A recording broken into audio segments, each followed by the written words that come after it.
Hello, I am Mantastic and Fantastic, and today I'm going to be discussing how I've been clearing Arena 3 with Miru and how to tackle the various radar dragons out there. And the reason I want to do this is because there's very little English information out there, or guides, or even videos of Arena 3 clears and the strategies put into those teams that are used, and I want to try and bridge that gap. So, as I mentioned before, Miru is a very strong leader. She's my favorite leader to use, and she's capable of clearing endgame content. However, she's the only one I have, so a lot of my advice revolves around how her playstyle works, so I might not be able to fully understand how other teams work just because I don't have those leaders.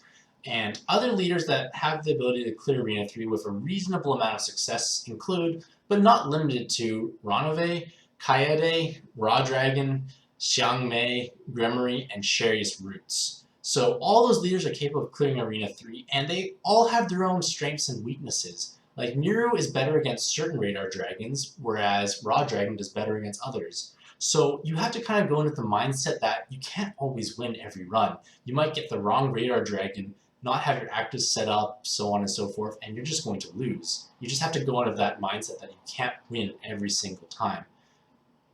So, a little bit of background on Arena 1 and 2. So, Arena 1 was released, I don't know how long ago, but quite some time ago, and at the time it was the scariest dungeon ever released in Puzzle & Dragons, as it featured 21 floors of essential hell, and all the various bosses that you could encounter, but scarier and whatnot.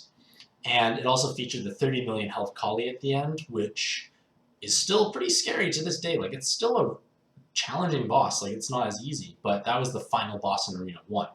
And over time, with power creep, including new leaders, skill inheritance, and co-op, people are able to clear and farm Arena 1 with very high success. Like for myself, I can clear Arena 1 with nearly 100% rate with a stronger team. And a lot of people have taken this opportunity to farm Arena 1 with, like, say, stranger leads to have more fun, as it's an exciting dungeon to play due to the randomness of the spawns, but also challenging enough to keep people engaged. So a lot of players have switched to using funnier leads, or as a way to dump your stamina really quickly to have some fun.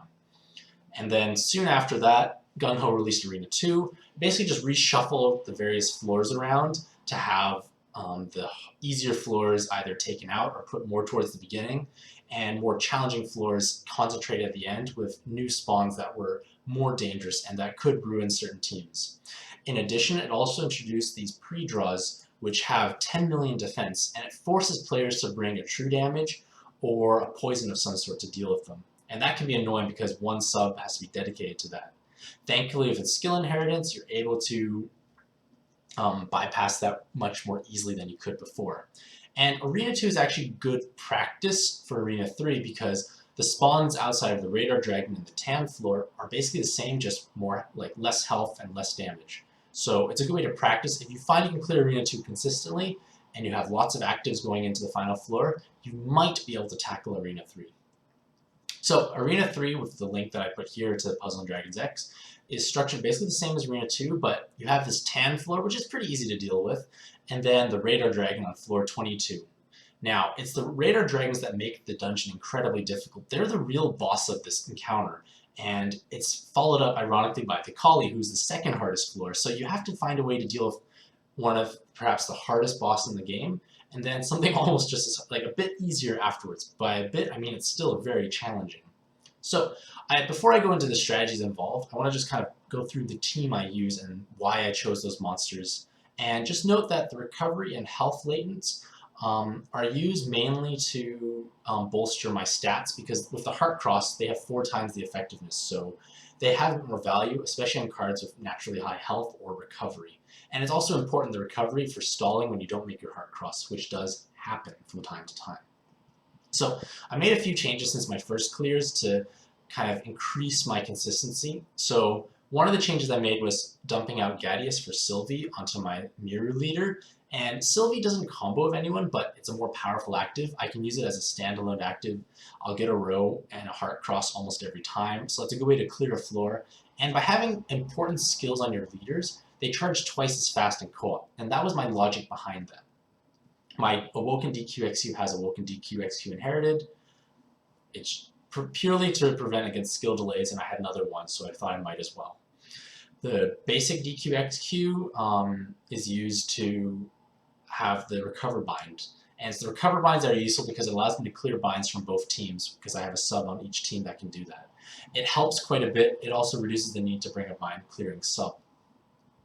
My Saria is Saria. She has the board change that combos with Wedding Akachi.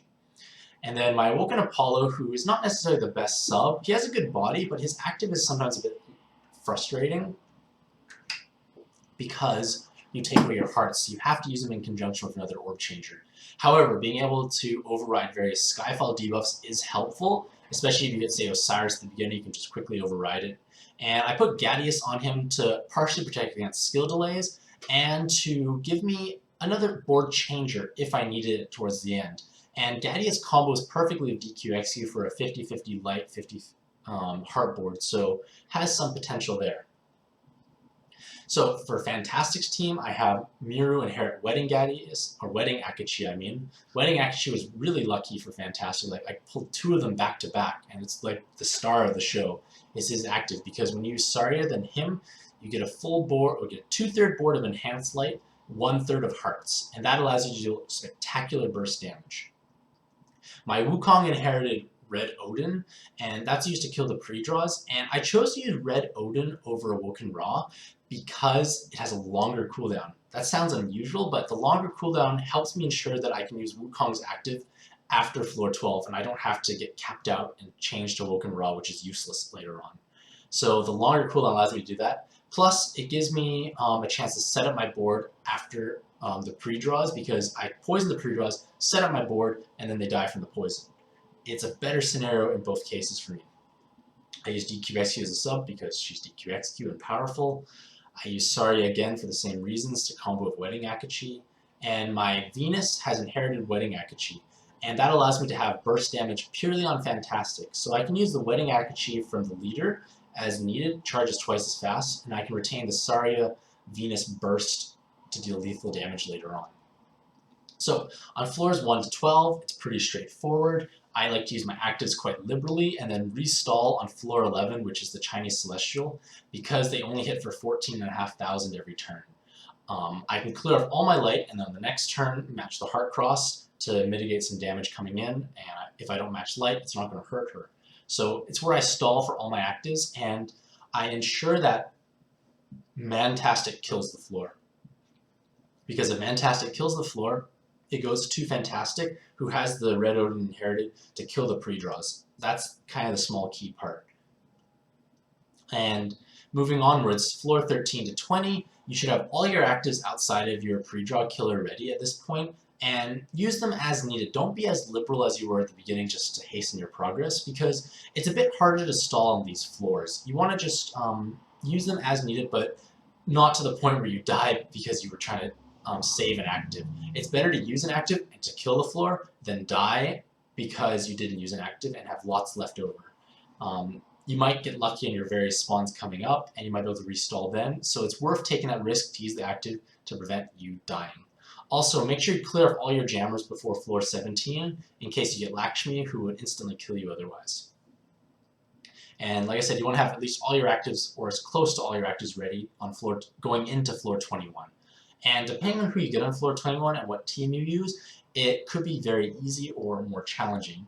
So this is the floor right before the Radar Dragons, so this is where you need to make sure you set up things properly. So on floor 21, if you encounter Beelzebub, that's probably the worst encounter for any team, because you have to use an active to get rid of the full board of poison. And if you're unlucky with your board change, you might have to use another active because you didn't get enough of your primary color. So it's a little risky on that part, and I hate him as a spawn because you can't stall on him.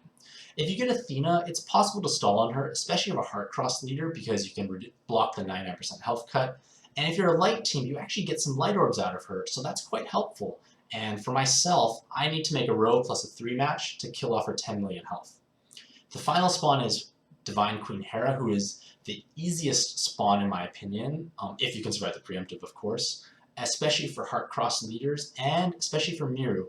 Yes, Divine Queen Hera removes light orbs every turn, but that's perfect for stalling because you can alternate between Heart Cross and nothing, no healing matched, to conserve your heart orbs, and do that every other turn. You're only going to take about 24,000 damage or so. Perfect place to stall. You have no light orbs, so light orbs have to fall into place to trigger.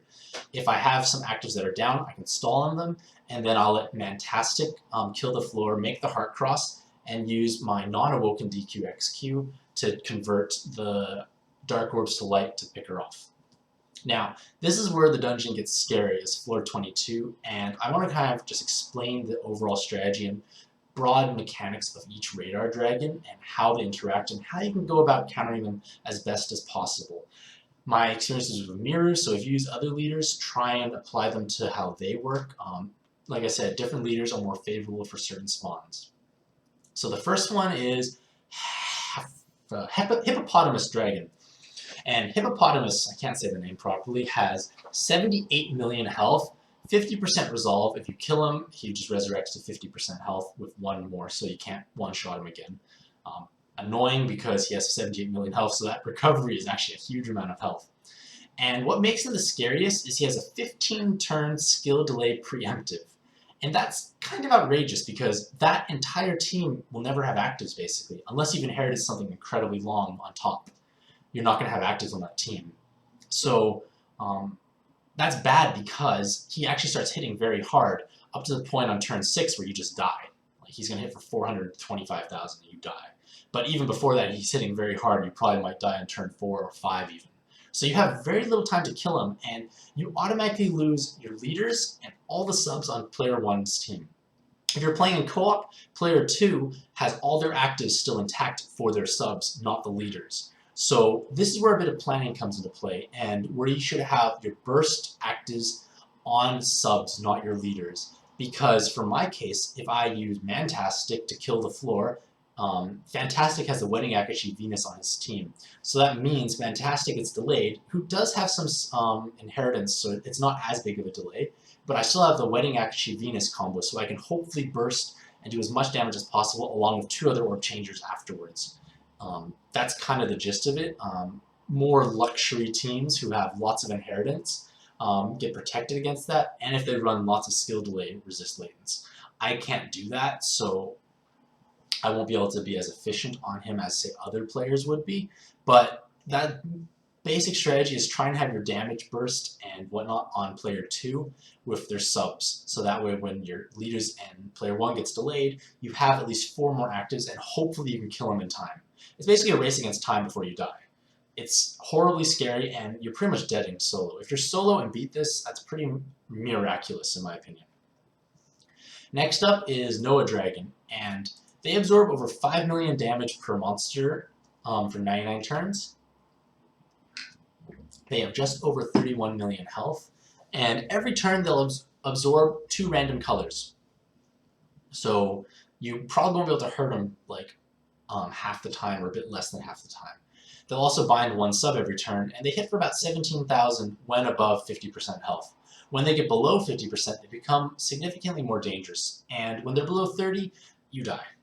That's a problem, dying, of course. So, Noah Dragon is the easiest radar dragon to stall on because with only 17,000 damage every turn, it's not that dramatic. Like you can make, say, heart crosses to mitigate it, or if you have running the other teams with high recovery or recovery multipliers, you can stall through this. So this is a great place to charge up your actives. However, killing them is a bit of a trickier story. You can stall for a long time, but killing them can get a bit more annoying.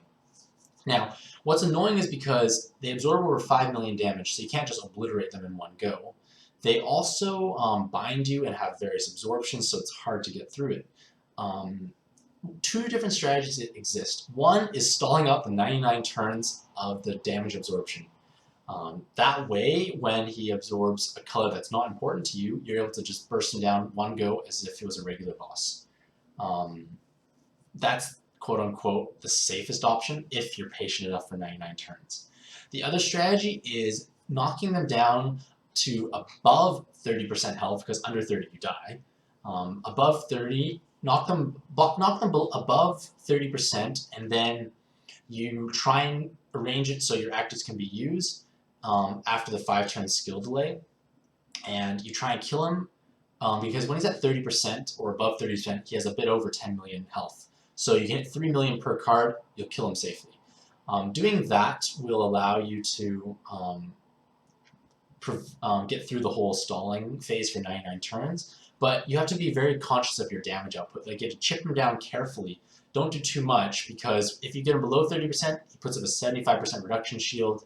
Unless you're Kaede with a damage enhance inherited, you're probably not going to burst it down through that giant 75% reduction shield, and then you'll just die afterwards. So you have to be aware of how your actives work, and it's quite scary to stall under 50%.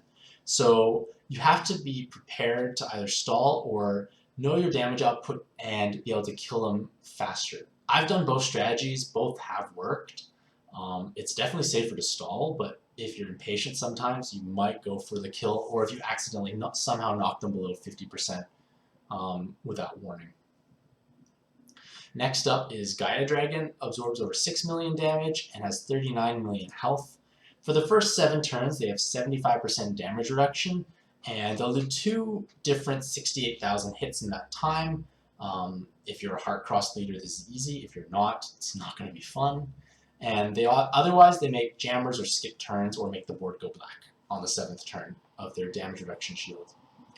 Now, Gaia Dragon is very challenging to beat because there's some luck involved, and there's very little videos on YouTube of how to clear them properly. So my strategy is somewhat tentative. I've died to them. I've never killed them yet, but to be fair, I've got light absorb every time, so that's why I haven't been able to kill them. Because after their 75% reduction shield drops, they will absorb 2 different colors for 3 turns. And if you get your wrong color absorbed, you're kind of hooped. You're just going to lose. And that's what happened to me every time I've encountered them. So I've gotten pretty unlucky. 40% chance to get my light absorb, hits it every time.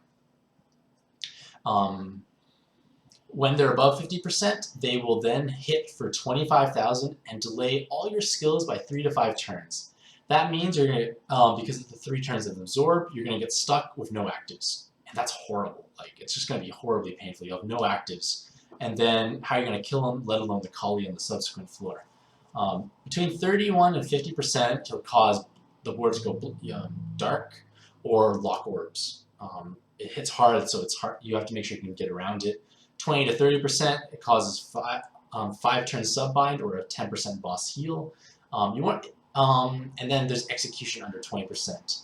Puzzle and Dragons X and Pad Guide lists that there's an execution at under 50%, but I've never encountered that, so I'm not sure how that works, and I don't know where else I can find out this information. I've never experienced that, so I'm not quite sure what's going to happen in that case. So, like I said, it's pretty much a nightmare if your color gets absorbed. Like, it's just really bad.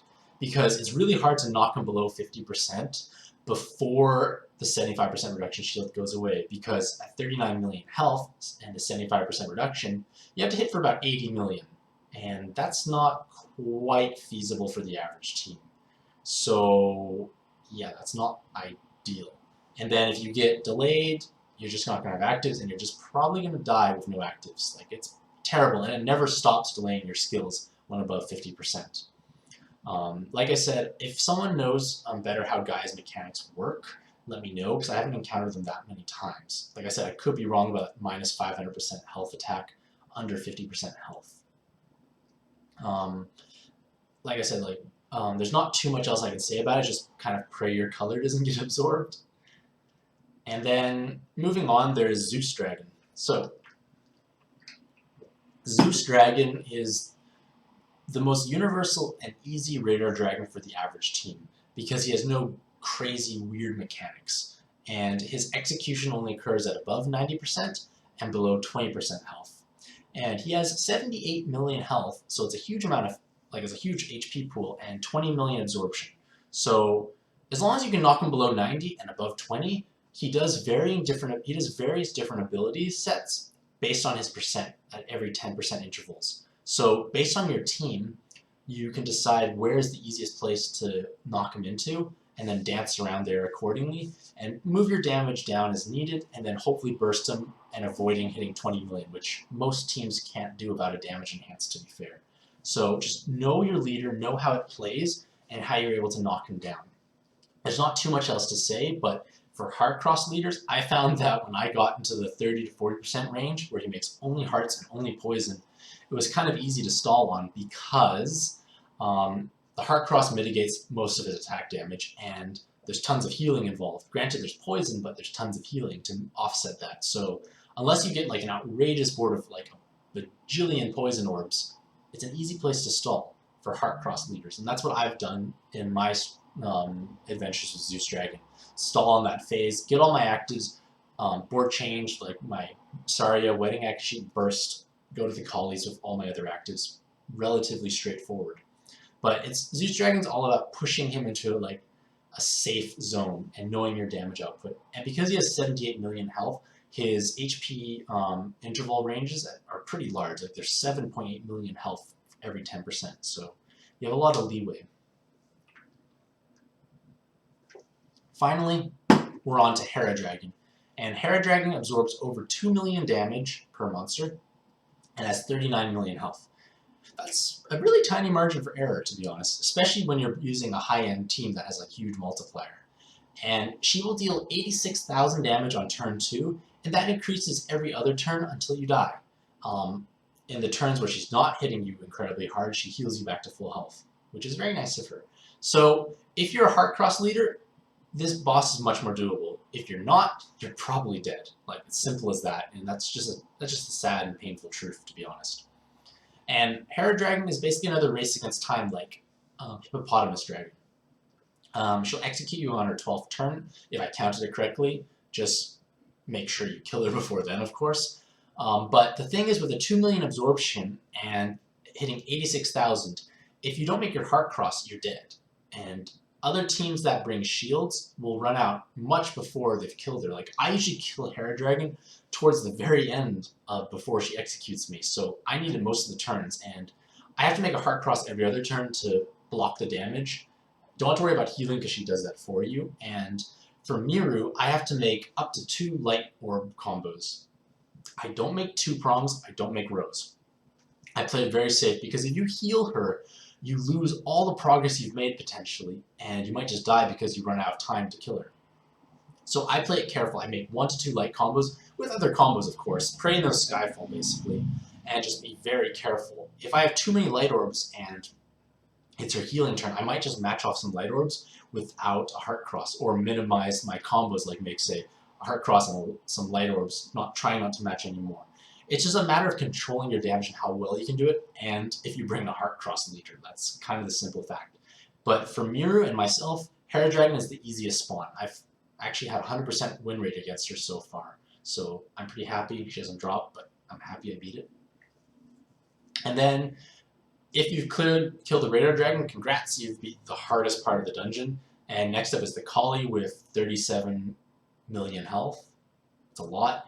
And you have to knock her below 65% on turn 1, or she hits you for like 150,000. And on the first turn, she has a 50% damage reduction. So basically, you have to do 1/3 of her health's damage. So that's like 12 million damage times 2. So you have to hit 24 million damage in turn 1, or she hits you for 150,000. Afterwards, that 150,000 doesn't come back until she's below 5%. So you have lots of leeway. And her mechanics are the exact same as Arena 1 and 2, just she has a bigger health pool, more damage. Finally, if you kill the Collie, you go onto the 3 Pi floor. They have basically no mechanics. They have 6 million defense, 24 health, and they hit for 7,707 damage every turn. It'd be kind of embarrassing to die at this point because you've killed so much incredibly hard stuff. For Heart Cross leaders, your damage multiplier and shield actually carry over because there's no preemptive. Basically, just stall through it, punch them down, deal 1 damage. If you can hit above 6 million defense, great, you one-shot them. Otherwise, you win, you collect a ton of rank experience, a Pi, a Tan, 500,000 monster points, and hopefully a Radar Dragon. I haven't yet to get there yet, because they don't drop for me, which is kind of weird. I cleared it quite a few times, but maybe I'll get lucky after this. So in conclusion, Arena 3 is the most challenging dungeon in Puzzle & Dragons. Like, no team can 100% it, no player can 100% it, because there's too much randomness involved, and things will go wrong. And if you're not prepared for the right Radar Dragon, which you never can be 100%, because there's 5 different spawns, you might just lose. So you might have to try many times before you get your first successful clear, and then it might take a while to get more consistent clears.